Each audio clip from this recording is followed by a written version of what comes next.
Bonjour à tous. Je suis très heureuse d'être avec vous aujourd'hui pour parler d'un des plus beaux sujets qui soit, la transmission à notre jeunesse et la construction de notre avenir.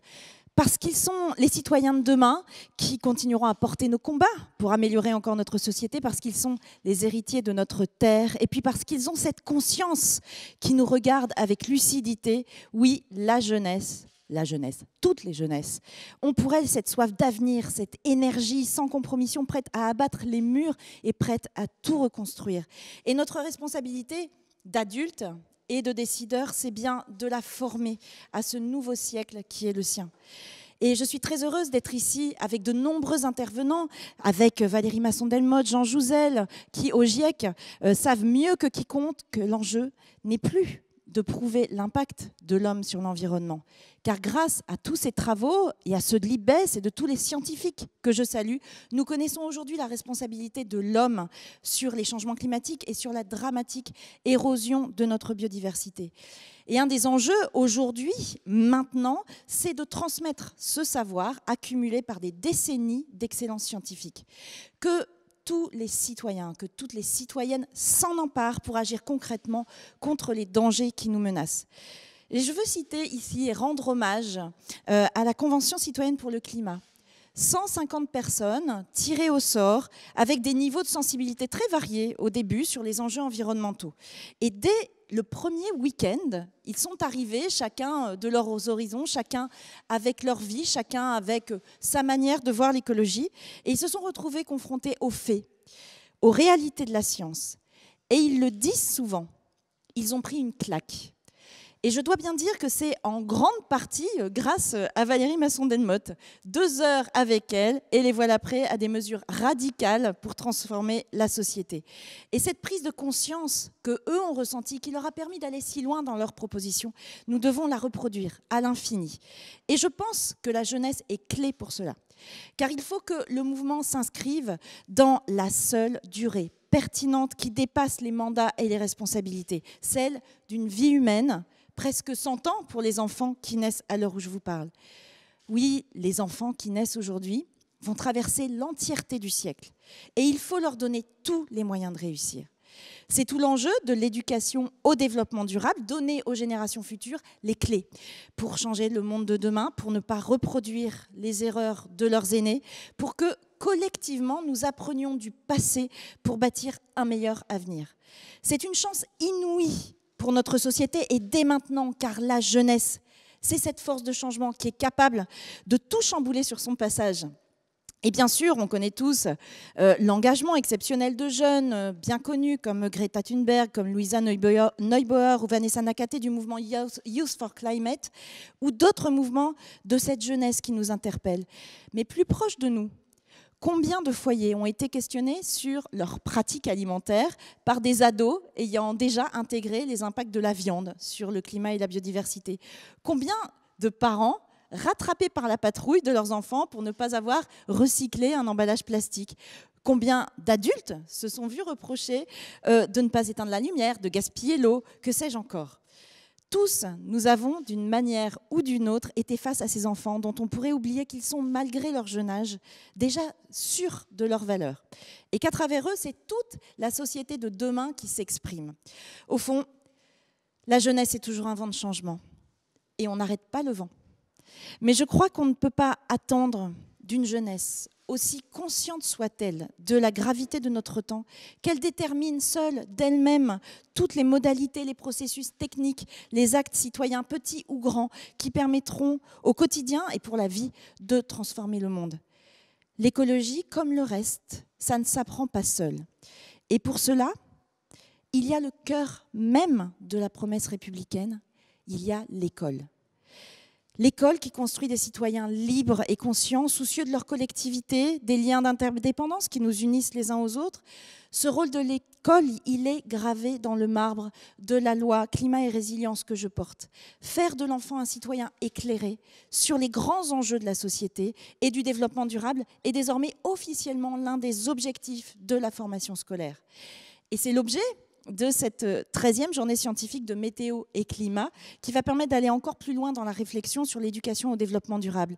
C'est l'ambition de la mission qui vous a été confiée, je le vois, vous ne le voyez pas, Jean Jouzel, pour garantir que les plus grands aussi, les étudiants, soient formés aux enjeux environnementaux de notre siècle et chacun dans sa spécialité.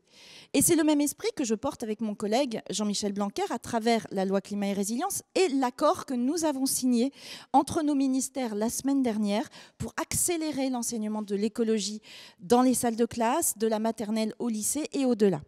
Et c'est bien une des avancées majeures de cette loi climat et résilience. Elle fait de l'éducation au développement durable enfin une mission à part entière du service public de l'éducation. Une mission au même titre que l'éducation sportive, la lutte contre l'illettrisme ou l'éveil culturel et artistique. Autant de grandes causes, de grands chantiers qui plantent les graines de citoyens éclairés dans une société libre. Concrètement, du primaire au lycée, les établissements devront former leurs élèves. Ça veut dire les sensibiliser aux enjeux environnementaux, sociaux et économiques, leur expliquer les interactions de ces enjeux. Et c'est bien le choix de l'interdisciplinarité que nous avons fait.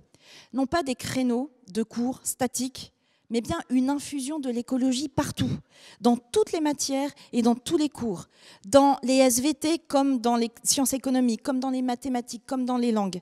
Car l'éducation au développement durable, surtout, il faut éviter qu'elle soit en silo. Elle doit innerver tous les savoirs et c'est cela qui marche. L'autre avancée majeure dans ce texte, c'est un comité dédié pour évaluer les projets de développement durable dans les établissements.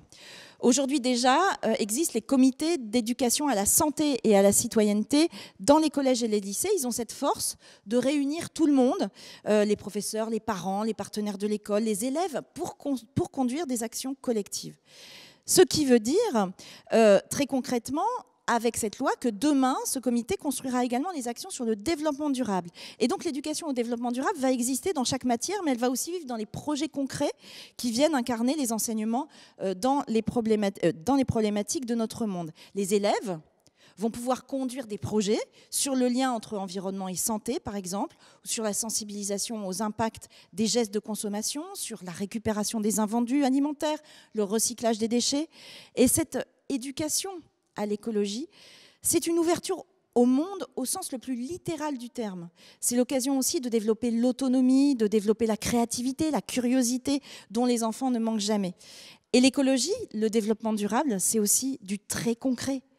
Hors les classes, hors les murs, en pleine nature. C'est tout l'enjeu, par exemple, des aires marines et terrestres éducatives qui permettent aux élèves de protéger concrètement un bout de territoire à côté de chez eux. Le mois dernier, j'étais à Concarneau, par exemple, et les élèves mettent les pieds sur la plage des Sables Blancs pour découvrir les enjeux écologiques de la restauration, de la préservation de notre patrimoine marin. Et puis, tout simplement, ils regardent ce qui se passe autour d'eux, ils apprennent à connaître l'écologie du quotidien, à connaître les animaux qui les entourent, à connaître aussi, par exemple, à Concarneau, le fait que la mer monte, qu'elle peut avoir un impact sur le littoral, sur les habitations. Ils regardent l'histoire, ils se rendent compte en se renseignant auprès des adultes, en mettant un petit message dans le journal local que la plage n'était pas du tout la même il y a 50 ans, qu'avant, à l'endroit de cette plage, il y avait des arbres et qu'on retrouve la trace. Bref, c'est passionnant et on voit les lumières dans leurs yeux quand ils nous parlent de ça, parce que c'est aussi leur patrimoine, parce que c'est leur histoire, parce que c'est leur avenir et qu'ils se transforment en acteurs et ils voient que l'éducation, c'est pas juste apprendre, c'est aussi prendre part. Bref, voilà quelques exemples de ce que nous essayons de faire avec Jean-Michel Blanquer. Car, encore une fois, un enfant qui est connecté à la nature, c'est un enfant plus heureux. C'est un enfant qui est plus concentré, connecté avec ses apprentissages. Et c'est une dame, une directrice de l'école maternelle de Dijon qui expérimente ça aussi, que j'avais vu la semaine dernière et qui m'a dit la même chose. Quand on voit les enfants qui se roulent par terre, qui touchent, qui ressentent, je peux vous dire qu'il pleuvait ce jour-là, ça ne leur posait aucun problème. Ils n'étaient pas malades, tout allait bien. Le lien avec la nature, il est essentiel, pour aujourd'hui comme pour demain. Et c'est aussi la mission de l'État, de l'école et plus génération de nous, les adultes, de garantir cette connexion. Voilà, mesdames et messieurs, je voulais conclure maintenant avec un mot pour les milliers de jeunes qui se mobilisent de par le monde dans des marches pour le climat, en tenant des piquets de grève devant leurs écoles.